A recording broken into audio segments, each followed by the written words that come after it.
Hi, I'm Tom. Just one pack, and this is AC on the short Alpha Clash podcast, where I talk all things Alpha Clash on my way to work. Now, I want to talk about the PvE because I've got a couple of thoughts about that. So let's dig in. So a while back, the founders of Rising Empire Studio, creators of Alpha Clash, Rich, the I think original creator, and his brother Garrett were on the Covenant stream, um, showing off this new PvE product. Now, having made PvE, if you were not impressed with them already and the work they're putting in, having a PvE out already is really, really good. I only know of Magic sort of had it, but Lorcana has a PvE format which functions fairly well. At least I think it does.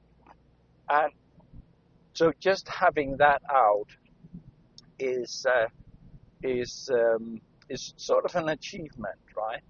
Um, that we shouldn't let it be unnoticed that they actually made that, right? One of the hard parts about making a PvE is that if you look at card games generally, and I should point out here that PvE means player versus environment or player versus the game, right? So you play against the game, and the game is already set up from the get-go usually.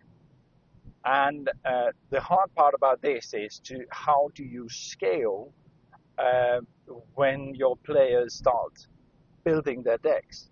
So in traditional card games where you have this co-op game, the decks the players are playing is sort of controlled in a manner. Now I've tried playing Marble Champions. In that, we play against a boss deck, or I play against a boss deck that has a specific setup, and I play with one of the hero decks that more or less has a specific makeup, right? So there's a fairly limited card pool. I can't manipulate much more with that. The other one is Keyforge, which sort of tags into the realm of TCGs, because if you don't know, Keyforge lets you buy complete decks. There aren't any booster packs and stuff like that. Keyforge just sells you decks, complete decks, and you crack that open, and that's a unique deck right there. And that's what you have. You can't mix them. Of course you can, but the backside of them is not identical, right? So they have different backs. So you will sort of be cheating yourself, right? So, and they have, and again, you play against the boss deck, and there are specific rules for that. All of these games. Oh, and I need to remember, Lorcana is the only TCG I know that currently has a PvE-like setup, right? Where you again play against a boss deck, right? Or an event deck, something like that. Now, each of these, each of the first two, sort of controls you by players and difficulty level by letting you only play with a very limited amount of cards, right? You can, for both of them and for Lorcana, I think it's called the Luminous Quest, maybe. You can turn up the difficulty level by setting up a new environment for it. In something like Marble Champion, there's a setup for the villains. There's a different setup. So you have the same villain cost, but you can add a layer more or go with a harder level. But you're basically changing the deck, right? With Keyforge, just the same all the way. With Lorcana, which is the only one that has a TCG product, they will run into this issue that if you are really deck building for it, you probably be able to at some point scale out of what the uh, what the uh, event deck, the boss deck, is able to scale with, scale to. Um, with that, I mean that they have different settings where you can tweak the beginning settings. That's a hard word. To tweak it to make it harder, but there's an upper limit to this. With the PvE for Alpha Clash, which the first edition is called Siege of the Forgotten,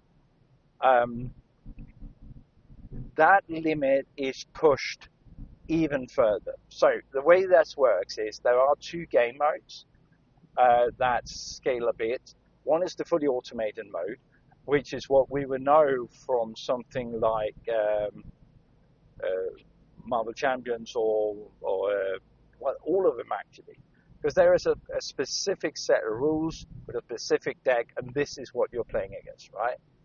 That will scale only by the number of players you bring to the table, where you can get sort of a relief if you're more players that take the heat. Now, that said, the boss will also get harder to kill, so it's not, oh, if I can just get 4 friends together, we can beat this thing easily. No, I don't think so. But they do mention that having this and buying clash kits or whatever comes after that, having that set up is not an entirely bad way to start playing against this, the automated mode. And I'm very certain that whenever this comes out, I'm going to get my hands on it. I'm going to try that with just a basic clash kit.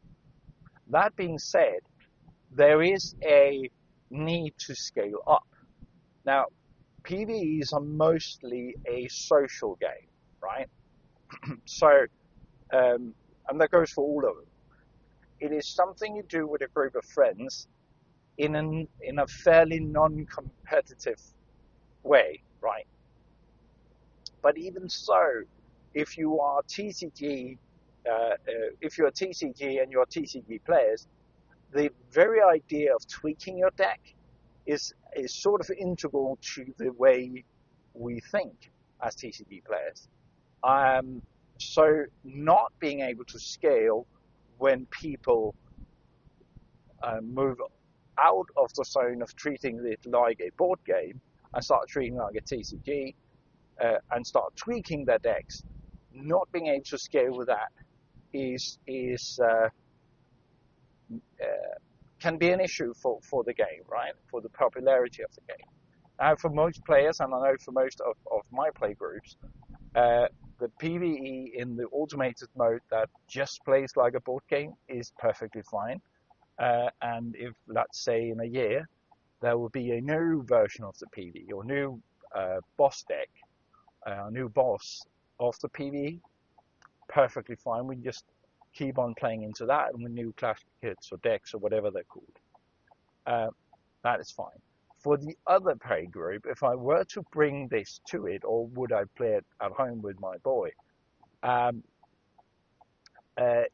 we might want to tweak the decks for it, or try out new decks, new techniques, new ways of trying to break the game, so to speak. Right? And in that case, the game needs to scale. And the way they've done this with Siege of the Forgotten is, for what I've seen, a very unique way to do this. Unique meaning I haven't seen the combination of these. They have added a mode, I think they call it heroic mode, in which one of the players will play as the deck, as the boss. Right, so now it stopped being a PvE and being a one versus all sort of setup. Now the one playing the boss deck is not just flipping over the automated cards and play that. They introduced, as far as I understood it, an entirely new deck, raising the bar very much so, um, letting the player actually play as in this case Lord Krong manipulating his hordes, right? The whole point of this game is for you to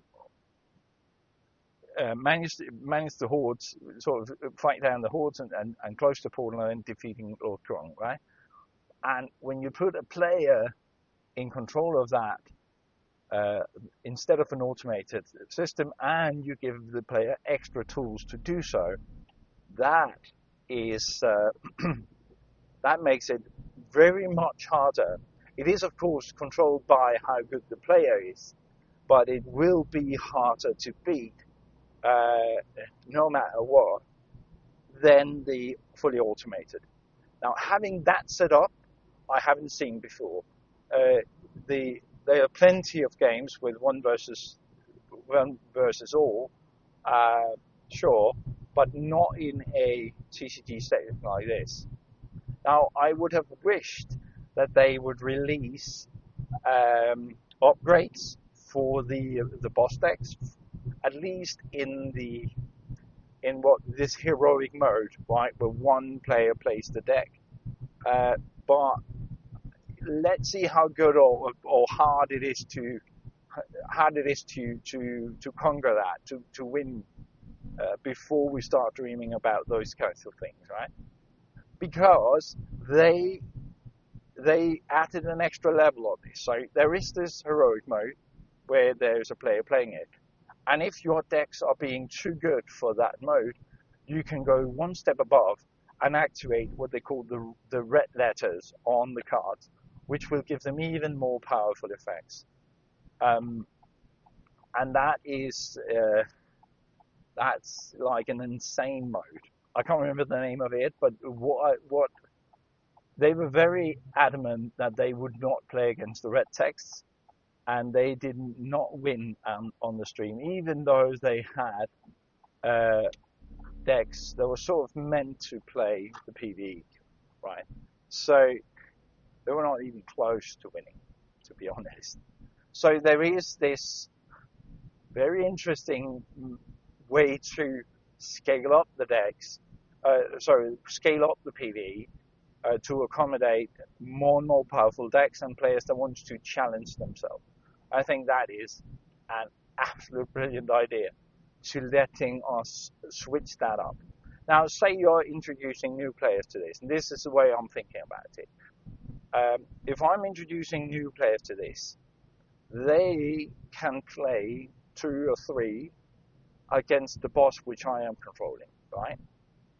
And the way that works is for them to learn the game and to move a little bit more comfortable in the game, right? And the way that works is that they don't have to beat up each other while they're still learning. They can beat up me, and I can scale it a little bit, not to make it too hard of them, but still win, of course. So there is this extra functionality in it. Now, there is one cool thing and one very important thing in this product that I need to mention. The important thing, as far as I'm concerned, is the ability to play this fully automated solo. So the thing is, the community for Alpha Clash is very spread out at the moment, right? We're getting to be more and more players, but there are places where you don't have a group to play with. So being able to play the cards and still doing all the things we enjoy with playing TCGs, except of course playing with other people, you can actually get to do with the PvE system here. So having that opportunity is really a godsend. I think it's super, super important that is in there.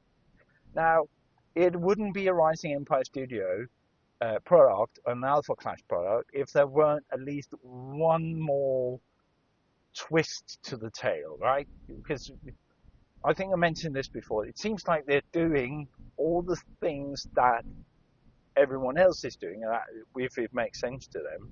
but always with a twist, right? Now, along with the PvE products, and this is unlike anything I've seen from other games, along with the PvE product comes in the box 5 booster packs. And these are not your regular booster packs. These are specific booster packs built for PvE with a limited card pool, right? Whether those are completely new cards or a combination of new cards and reprints, I don't know. But they will be constructed legal, so you can bring them to the Awakening, your local Awakening, or whatever you go at, right? So you can bring them into your decks when you're. And there are 5 boosters in the pack, and the idea is, of course, that you can take them when you win against the boss, right? You can take one of those, open it up, and add it to the decks you've been playing, right? And the idea of that is, of course, they're called treasure packs, right? So you sort of you best the monster and you get a bit more. The idea is, of course, that you can then up the antes or do it just a little bit harder, creating more of a harder boss, right? So you can go up a level on him. And you can do that 5 times. You could also open one of them to improve. It's up to you. It's your pack, right? But not only do you get the 5 packs in there, you can actually buy they will release a separate expansion set with the PvE with these treasure cards in them, meaning that you could buy an entire booster box, quote unquote, of as far as I understood it, with the treasure packs in them, and start playing around with building PvE specific decks. Now, I love the idea that you can sort of save them for when you win against the boss. I love that idea, and but I also know myself well enough is that I'm probably going to buy some of these and stick them in.